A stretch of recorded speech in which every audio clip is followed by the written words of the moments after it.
Harut और Marut कौन थे, बाबुल का कुआं कहाँ है और हारूत और मारूत का जादू किस तरह का था।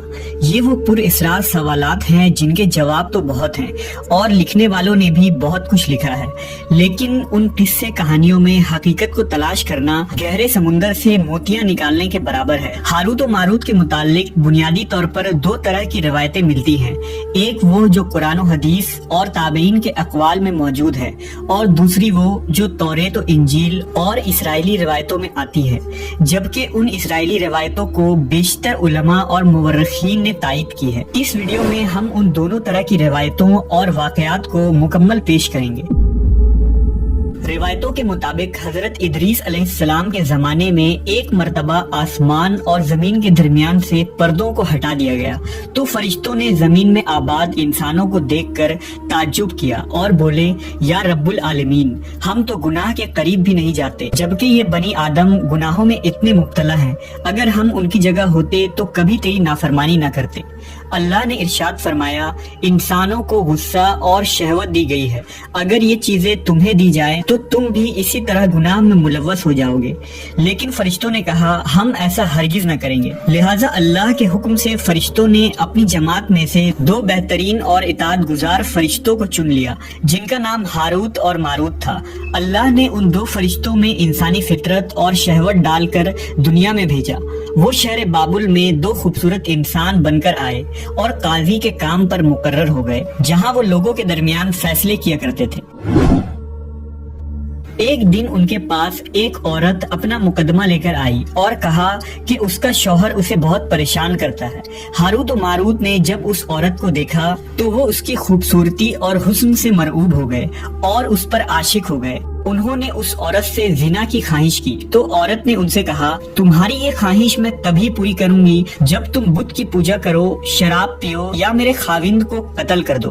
हारूत और मारूत ने शराब नोशी को छोटा गुनाह समझकर पी लिया और नशे की मस्ती में दो और कबीरा गुनाह कर बैठे। उस औरत ने उनसे आसमान पर चढ़ने का अमल भी सीख लिया, जिसके जरिया वो आसमान पर जाते थे। जब औरत इस अमल के जरिया आसमान पर गई तो अल्लाह के हुक्म से उसे सितारे की शक्ल में मस्क कर दिया गया।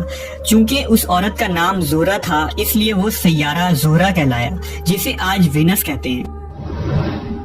इस गुनाह की वजह से हारूत और मारूत खुद वो इसमें आजम भूल गए, जिसे पढ़कर वो आसमान पर जाते थे और बतौर सजा उन्हें बाबुल के एक कुएं में उल्टा लटका दिया गया, जहां वो ता कयामत यूं ही कैद रहेंगे। ये एक इसराइली रवायत है जिसे इमाम इब्ने कसीर और फखरुद्दीन राजी जैसे मुफस्सरीन अफसाना और मन घड़त कहानी करार देकर सख्ती से रद्द कर देते हैं। वहीं इमाम सयूती जैसे उलमा इस रिवायत को मुस्तनद मानते हैं।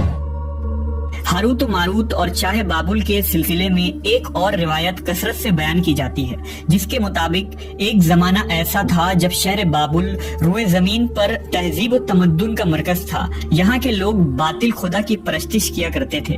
ये लोग अपनी किस्मत उनसे वाबस्ता समझते थे, इसलिए इल्म नजूम और इल्म फल्कियात में बड़े माहिर थे।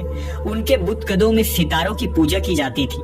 ये लोग जादू, तंत्र मंत्र, सिफली को बहुत अहमियत देते और इस इल्म के जरिया मुआशरे में खूब फसाद फैलाते थे। ये लोग तिलिस्म, जादू, तंत्र मंत्र में बहुत आगे बढ़ गए। उनमें बड़े बड़े जादूगर मौजूद थे।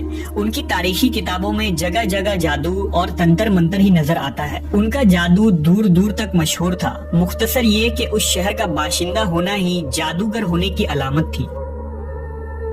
जब हजरत सुलेमान अलैहिस्सलाम की हुकूमत आई तो आपने उन लोगों को इस शिरकिया अमल से रोका और उनकी सहर और जादू की किताबों को एक जगह जमा करके अपनी अजीम कुर्सी के नीचे दफन कर दिया, ताकि इस फितना अंगेज इल्म का जड़ से खात्मा हो जाए। जब सुलेमान अलैहिस्सलाम की वफात हुई तो शैतान ने उन किताबों को दोबारा खोद कर निकाला और लोगों से कहा कि सुलेमान पैगंबर नहीं था, बल्कि उन किताबों के जरिया हुकूमत किया करता था। लिहाजा हवा में उड़ना, जिन्नात पर काबू और सुलेमान अलैहिस्सलाम के गैर मामूली मुआजिज़ात दरअसल जादू और सिफली का अमल था।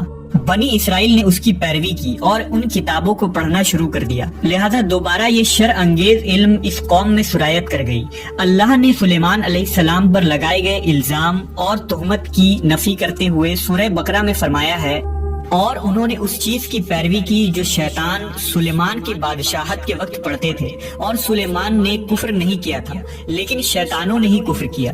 لوگوں کو جادو سکھاتے تھے، اور اس چیز کی بھی جو شہر بابل میں ہاروت و ماروت 2 فرشتوں پر اتارا گیا تھا، اور وہ کسی کو نہ سکھاتے تھے جب تک یہ نہ کہہ دیتے کہ ہم تو صرف آزمائش کے لیے ہیں، تو کافر نہ بن۔ لہذا جب یہ سحر کا علم بابل میں عام ہو گیا اور لوگوں کی تکلیف اور پریشانی کا باعث بن گیا، تو اللہ نے 2 فرشتوں کو انسانی صورت میں مامور کیا کہ وہ جادو کے عوامل اور اسے باطل کرنے کا طریقہ لوگوں کو سکھائیں تاکہ وہ جادوگروں کے فساد اور شر سے محفوظ رہ سکے۔ لیکن یہ تعلیمات غلط مقصد کے لیے بھی استعمال ہو سکتی تھی۔ حالانکہ وہ فرشتے لوگوں کو تنبیہ کرتے تھے اور ان کے لیے صراحتاً کہتے تھے کہ یہ تمہارے لیے ایک طرح کی آزمائش ہے، لیکن پھر بھی وہ لوگ ایسے کاموں میں پڑ گئے جو انسانوں کے لیے ضرر اور نقصان کا باعث تھا۔